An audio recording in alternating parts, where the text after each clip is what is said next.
something your family always celebrated privately that other families do publicly? In my family, we did what we called Passing Day every year on June 11th. It wasn't like a normal celebration with cake and presents. We'd wake up at 3:11 a.m. exactly. My dad would play this really specific song from the 70s about surviving, and we'd all gather in the living room wearing white. Mom would lay out this old Polaroid of my Uncle Roland who died before I was born, and we'd all have to touch it. My dad would make us all drink this nasty smoothie thing that was like tomato juice and raw eggs and some other stuff I never knew. He said it was life force, but it made me gag every time. The rule was, you couldn't stop drinking until the song ended. The weirdest part was we couldn't talk about Passing Day to anyone outside our house. Not even my grandparents knew we did this. I found out in middle school that normal families just have like regular birthdays and anniversaries. I guess the worst part was the isolation room. After the smoothie thing, we'd each have to spend exactly 1 hour alone in a dark closet. Dad called it the void, and said it was to help us understand what Uncle Roland went through. As a kid, I was terrified of the dark and would sob the entire time. But Dad said that was part of it, that I needed to feel the fear to appreciate being alive. When I got older, I started asking questions. Like why we celebrated someone dying in such a weird way. Mom would get all quiet and Dad would get super intense saying I didn't understand what a gift it was to be here. I remember him grabbing my shoulders once when I was 15, and I was like crying because I wanted to sleep over at Miranda's house on Passing Day. He looked at me with these wild eyes and said, Passing Day was the only reason I existed. I think that was when I started to realize something was off. Miranda's family just had normal traditions like Christmas and Thanksgiving. They didn't make her drink disgusting smoothies or lock her in closets or wake up at weird times.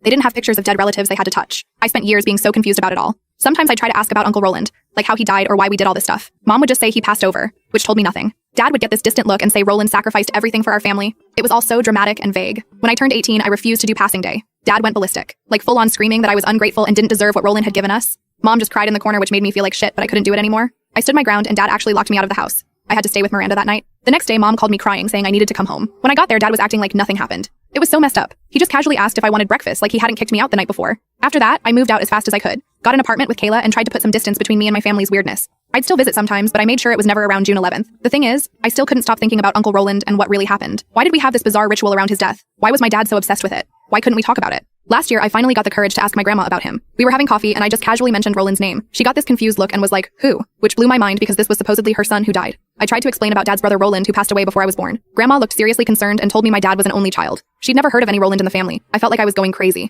I went home and dug through old family albums looking for that Polaroid we used during Passing Day. I couldn't find it anywhere. I was seriously starting to think I'd imagined the whole thing. Maybe Passing Day was some elaborate game my dad made up. But why would he invent a fake dead brother? A few weeks later, I found this old box hidden behind some insulation. Inside was the Polaroid of Uncle Roland, but it wasn't a picture of a man. It was a picture of a little boy, maybe 7 or 8 years old. And written on the back was, Cody, age 8, summer camp 1985. Cody is my dad's name. There were other things in the box too. I didn't have time to read it all, but I took some pictures with my phone when my parents weren't looking. That night, I read through what I'd captured. The journal was my dad's from when he was a kid. Apparently, he had a near-drowning experience at camp when he was 8. He was underwater for over 4 minutes, and was technically dead before they resuscitated him. The time of the incident? 3:11 a.m. The date? June 11th. Everything started making sense in the most twisted way. There was no Uncle Roland. Roland was what my dad called the part of him that died that day. The Passing Day ritual was commemorating my dad's own near-death experience. The isolation in the dark closet was supposed to simulate drowning. But the most disturbing part came at the end of the journal entries. My dad wrote that when he was on the other side, he made a deal with something he called the void. He promised to honor it every year with a